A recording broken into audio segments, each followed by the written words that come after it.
Thank you for not banging while I had the CD running, because that could break it. So when we wrap it up, please do it the same way. Good afternoon, everyone.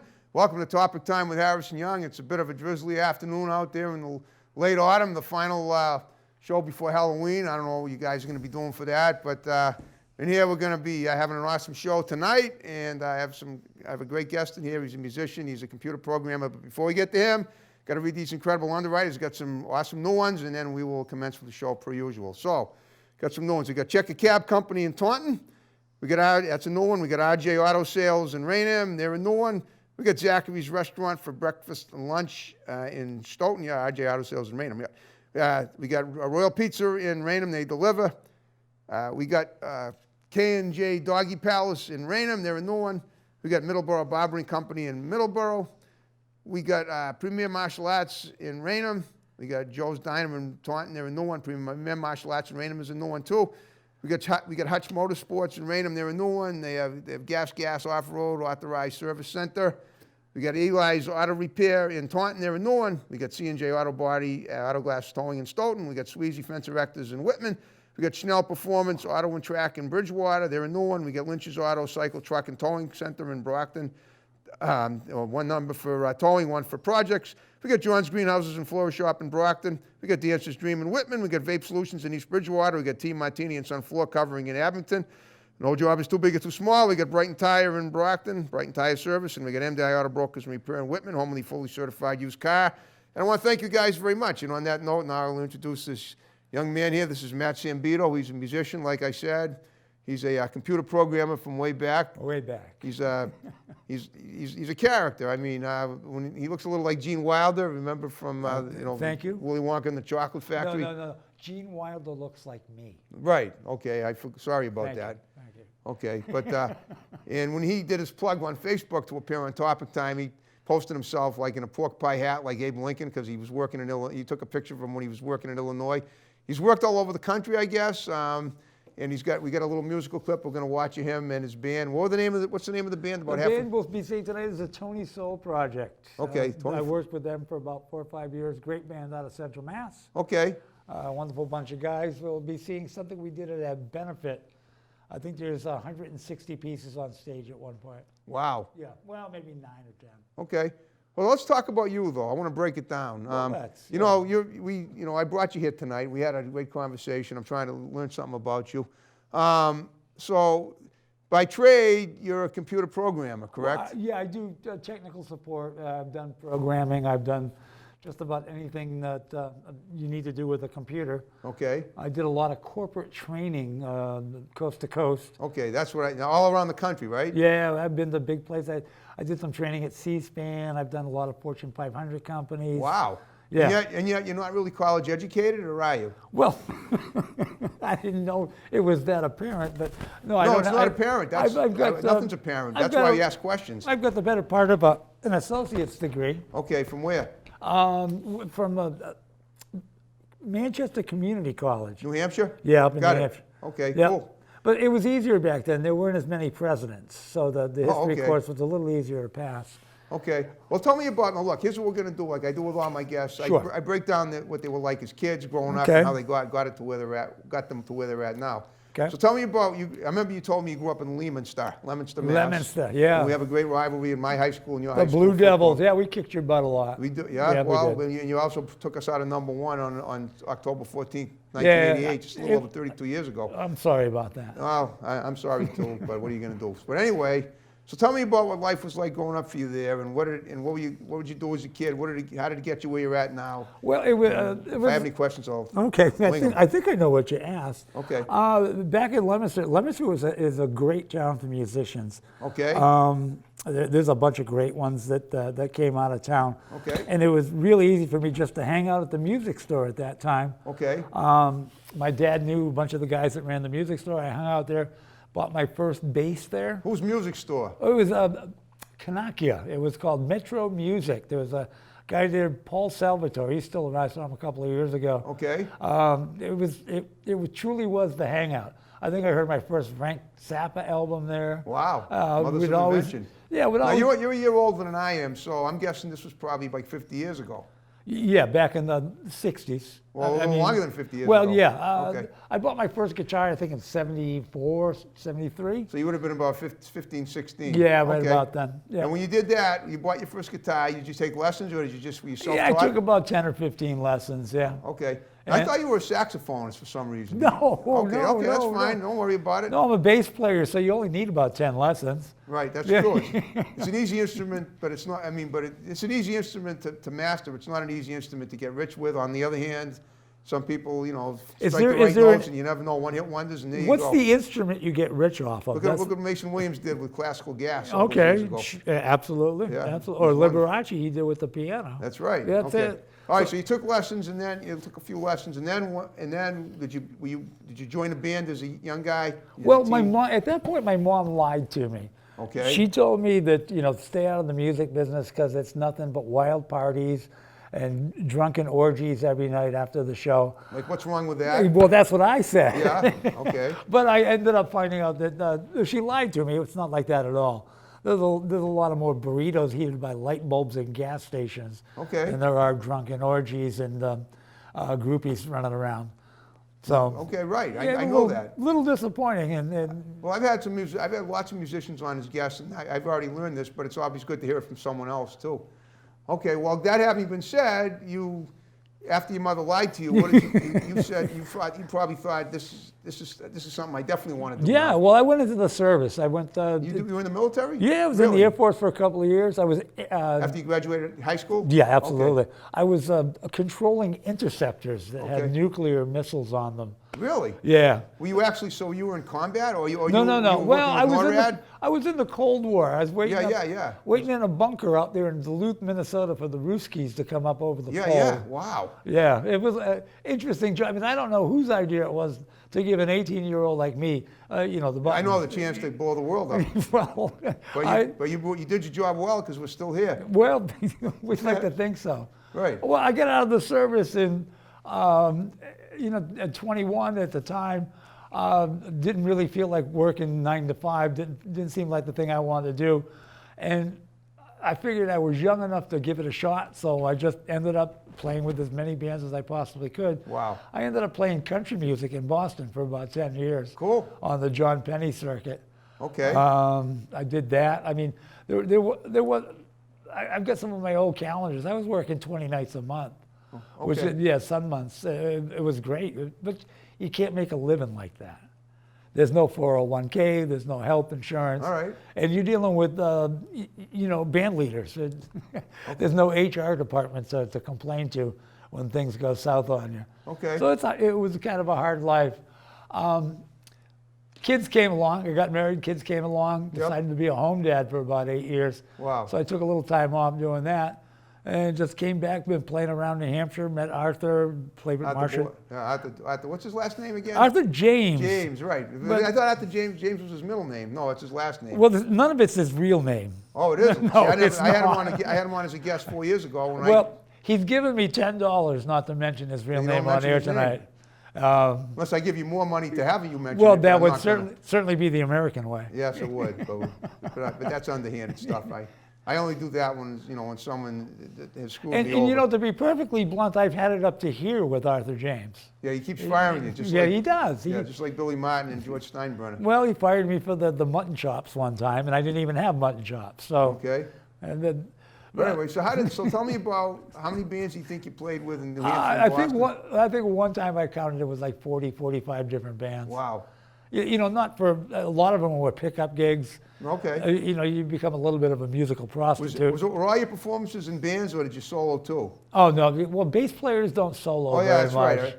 A guy that used to be my neighbor and babysit for me. I've been trying to get him on the show, and he just plays the bass, and he says I can't just play the bass. Yeah. So he needs to get a guy to gig with him or something that he. Well, there's two things you'll never hear at the gig. Number one is that the banjo's player Lamborghini? Okay. And the other one is, when do you think the next bass solo will be? Okay. So it's not one of those things. But if you take the bass player out of the band, Oh no, they're an you- essential cog in that machine. I totally get that. absolutely. Yeah, We are the unsung heroes. we are. You play bass? I do not. But Okay. I know, but I know. I hear bass a lot. in Every Okay. song I like, so I get it. Okay. Yeah, that was a lot of fun. Actually, when I was very young, Yep. when I was first went on the road, I went on the road with a. When you say very young, you mean how old? 21, Okay, 22. that's not very young, but okay. Well, I'm 62 now. That's very right. young. Okay, compared to 62. if you Yeah, say I got skin The tags that years are fly older by, than 21 nowadays. years. Okay. Ended up playing with a guy named Jack Radcliffe. Okay. He was a ragtime piano player. Radcliffe and the Ragtime, eh? Yeah. Got it. Well, funny story. Later on, I found out that he actually went to high school in Concord, had a band. New Hampshire, right? Yep. Okay. Had a band, and the bass player in his band was John Kerry, Okay. the presidential candidate, the senator. Yeah, no kidding. Yeah. Wow. So I'm watching TV at home with my kids one day as Kerry's running. MTV, up comes my buddy Jack Radcliffe on TV. On MTV? Yeah, so Wow. hey kids, I played with that guy. That's awesome. These are stories I like to hear when I have guests like you on. Well, they weren't impressed. Why not? Well, they were kids. Well, they didn't care. Were they watching MTV for entertainment? No, you don't watch MTV for entertainment. Well, not anymore. But you No. used to. Well, now you watch the Nick Music Channel. You know, TV is. I'm saying if you like music videos, which I do. Yeah. Okay. Nick Music Channel? Never heard of it. Oh, it's the most current one. Oh, I do a lot Ava of. Max rules it right now. Okay. You know who she is? Who? Ava Max. No idea. Never heard of Ava Max? Seriously? No, I have She's not. one of the most, she's probably, right now, I bet her records are selling bigger than Taylor Swift's are. Really? Yeah, it could be. I mean, she's in the range. But I had a girl on my show last year, who was going to probably be on there too soon, who came up from Key West, Florida to perform. Okay. 22-year-old Liza Jane Katana, who did a song on my show that ended up going viral on YouTube when she performed. It got over 1 million views. Is viral something you really want to do these days? It is for music. It is Okay, for very YouTube, good. yeah. Just making sure. All right, well, let's talk about, so what are you doing now for music? You still playing it all? No, I haven't played it, well, since the pandemic came around. Right, yeah, true. It's kind of been good because I've been able to take back part of my life. Right. 42 years, I think we talked about it, doing it. Yep. And I used to do Friday nights for 20, 25 hours. You know, you work the full day. And then then you do your gig. Do your gig, then you have to drive home. I'm not missing the 20-hour Fridays. The Saturday night gigs are a lot more fun. I'm sure they are. But the Fridays were a little tough. Tell me about what it was like being a corporate programmer all over the country, though. That's a pretty big deal. I mean, I know that's a second thing, but that's pretty interesting stuff. So let's cover that a little bit. Yeah, it was really cool because it was a technology that was really just coming around at the time. It was. And you really taught yourself how to do that. Yeah. Wow. Well, I had a lot of friends that helped too. Oh, I'm sure you did, but I mean, that's it. I mean, not anybody can just pick up, a computer and figure out or train. This is corporate training on how to use a computer, right? Right. Yeah.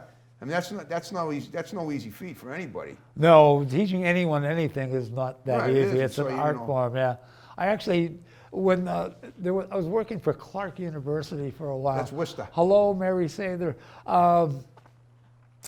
And Mary, the tech market crashed. I think it was with the sock puppet thing. Oh, yeah, yeah. Pets.com, and Sure. everything crashed. Okay. And so the technology classes dried up.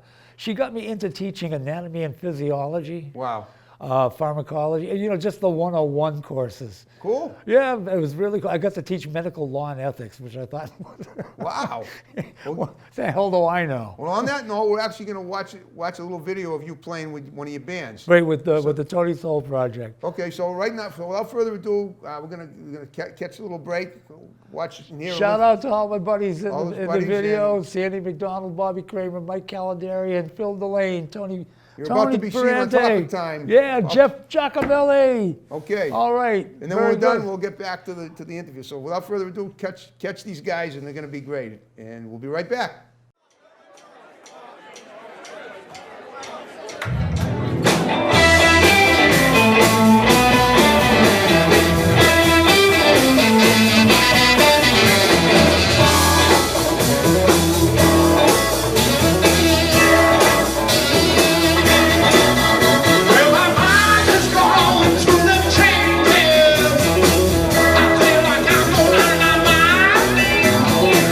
Every time you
Truly love doing this for you.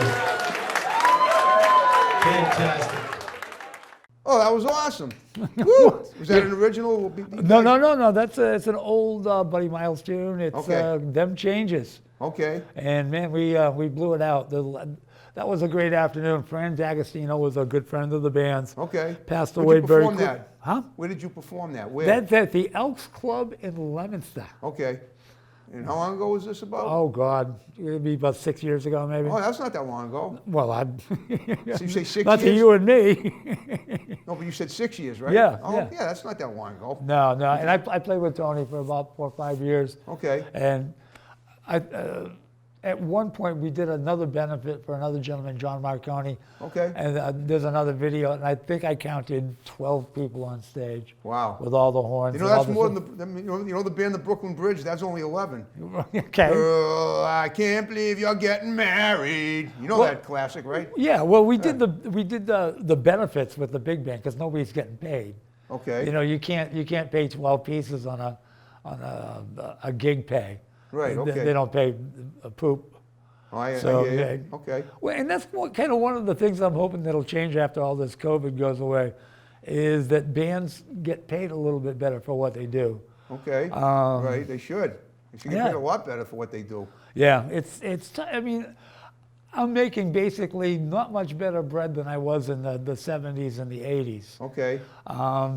And I know the price of drinks has gone up. The price of everything else has gone up, but the price of paying musicians hasn't gone up. Oh, okay. And talking about my friend Arthur. Yep. Arthur does streaming. He writes his own stuff, so he gets his streaming royalties. Okay. Yeah, he did that when he was on my show. Yeah, he got a streaming royalty check from Canada, from I think Pandora Canada one time, was actually 1 penny.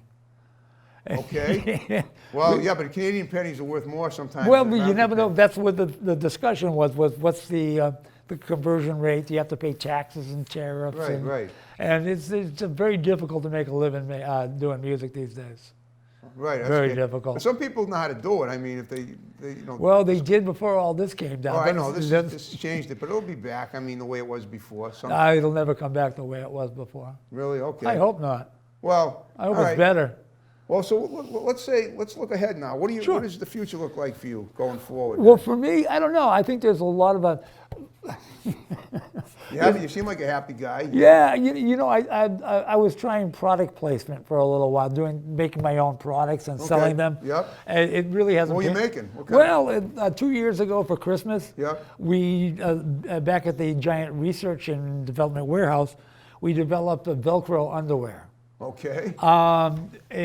It didn't sell very well. Probably not. It's it probably did- a little too sticky. No, back there. but here's what we did. We went back to the research department, talked to the marketing team. We're going to have it back out for Christmas next year. What makes you think you're going to sell them more next We've year? rebranded it. We're going to call it a home Brazilian now. You know, Are you serious? You're just pulling my chain here. Well, you wait. It'll come out. Okay. It'll come. It'll be the sweep the name. All the kids will be buying it. Tell me something. You told me you did a little acting before at some point. I did a couple of. Films? No, what you. Plays? No, you can. It used to be. I guess you can still do it in Craigslist. You can go to the section where they're looking for people. Okay. And I did a couple of like demos. Okay. I think I was an angry counselor. I mean, a city councilor in one. Okay. With the most god awful script I've ever heard in my life. But that's where I met my buddy Paul, our friend Paul. Okay. You talked about Paul. Paul Paul what? Bellevue. Oh, Paul, Yeah, sure, yeah, yeah. yeah. Yep. So it's kind of interesting there. And I think doing shtick on stage too, even if you're playing. Me and Tony used to do a little bit of shtick. Speaking of Paul, doesn't he do something for Channel 9 up in New Hampshire? I don't know if he does it now. But he used to, right? Well, I know he does a pretty good Fritz Weatherby impersonation. yeah, if you're right, from- Weatherby. But he does that on Channel 9, doesn't he? Yeah. Yeah. I don't know if he does it anymore though. But he did on Yeah. WMUR. Yeah, oh, yeah. Wow, so he's a TV star up there. Paul is huge. I know he is, yeah. Well, I think he's about 6'2", He is, yeah. I'd love to get him on the show. as opposed to Arthur, who's probably Right. about Okay. 4'11". Okay. Well, have you ever tried doing stand-up comedy? You're pretty funny. I like being funny. I don't like being laughed at. Wow. No, being a How about laughed with? That's different. Well, that's what- Being a comic is very difficult to do. You can be. It's like being a musician. Right. You don't have to do it in a club to be a musician. You don't have to do it in a club to be a comedian. Right. I think it's doing all my corporate training. Okay, right, that's what I'm saying. Yeah, I opened with the same joke every place I played at. What was that? Well, you go to Dallas. I don't have a New England accent until I leave New England. Okay. So you get to Dallas, you get to Chicago, you get someplace, and all of a sudden all they hear is car and hot. Right. So I would tell the joke that in Boston there are 3 ways to spell the word llama. Well, llama, like the animal? Well, that's the 1L llama. Okay. Well, that's the 2L llama. All right. And then there's the 1L llama, like it's the Dalai Lama, right? Oh, Dalai Lama, Yep. right. Then there's a 3L llama. Do you know what that is? Oh, like fire? Yeah, it's a wicked huge fire in Dorchester. Okay. All right. See, the joke doesn't work in Massachusetts because I say 3L llama and you know what I'm talking about. Right, that's true. But someone out in Dallas, they're rolling on the floor at that point. Well, that's right. So what you want to do is take that on the road and use that in a routine out there in other parts Well, I of the did, United States. and then I would start making them actually do work. Oh, okay. All right. So tell me about how far along did some of your band? Tell me about some of the bandmates that you've had over the years too. Tell me about what they've accomplished. Oh, okay. Well, let's see. I worked with a gentleman named Mac McNeil. Okay. He was an African American gentleman from Boston playing the country western circuit. Okay. Which was an interesting gig. Right. And that made it difficult to get into some clubs. He would take the mic and sing table to people. Okay. Which was a really good idea till we got to Revere. And people didn't seem to take that too much. Okay. Yeah, I can imagine that. In that band was a guy named Ricky Pappenheimer. Okay. He's now known by the name of Ricky Plant. He ended up going to Nashville. He worked with Buddy Miller and Allison Moore. Cool. I remember Allison Moore. Yeah, she was very nice. He played on the Soft Place to Land album, the one that got the nomination for an Academy Award. Cool. Which he throws it around. All right. Well, listen. Guess what? We're down to the final 5 minutes of the show. No, already? I know. I can't believe it. Between that and the song you guys did, that's where we're at. Okay. So what I want you to do is the remaining time is to look at the camera, give shouts out to people that are going to see the show, because a lot of them are, and then we'll wrap it up like we started it with the music, my music. All right. First of all, I'd like to say hello to my kids. Holla, Matthew. Cheep. Good job. Let's see, Mom. I know you think I'm an idiot, but this is the best I could do today. Let's see, there is Stinky the Wonder Dog, who is somewhere out in western Massachusetts right now. Cool. I lost Stinky in the divorce. Oh. I haven't seen him that's too since. bad. Yeah, no, I haven't seen him. That's a tear-jerking story. Yeah, it is. Well, Stinky was a wonderful dog. He's still around, right? I think so. Okay. The Yeah, I know. divorce, it's a horrible thing. Let's see, who else do I want to shout out to? There's so many Well, you people. just condense them if you get. My buddy Brent Paul. Okay. We haven't even got to talk about. He's the world's oldest living country western saxophone player. How old is he? He's somewhere around 80 years old, from Wow. what I understand. Okay. Just talked Still to him got the today. wind, evidently. Yeah, just talked to him today. He was going to watch the show as long as it was in black and white. Well, he can turn it on in black. Well, he's a little old, you know. I understand. I see what you're saying. Yeah. All right. Well, listen. I hope you had fun with me. Yeah, absolutely. If you'd ever like to have me back, I'm thinking about getting my own cable access show up in Beverly, and if I do, I'd like to have you I'll on. definitely be on. Oh, yeah. And also, what I'm saying to you too is, if any of your musical friends or even Paul, I'd love to get him on as a guest. Sure. Tell him what a great time you had, and then we'll get him on. Hopefully. Yeah, absolutely. All right. Well, you ready to wrap the show up the way we started it? Let's do it. All right, folks. Thanks. Another great episode of Topic Time is in the books. More to follow. Take care. Happy Halloween. See you next time. Thanks. Happy Halloween. Bye, Mom. Bye, Mom. Bye, Mom. Here we go. Hopefully.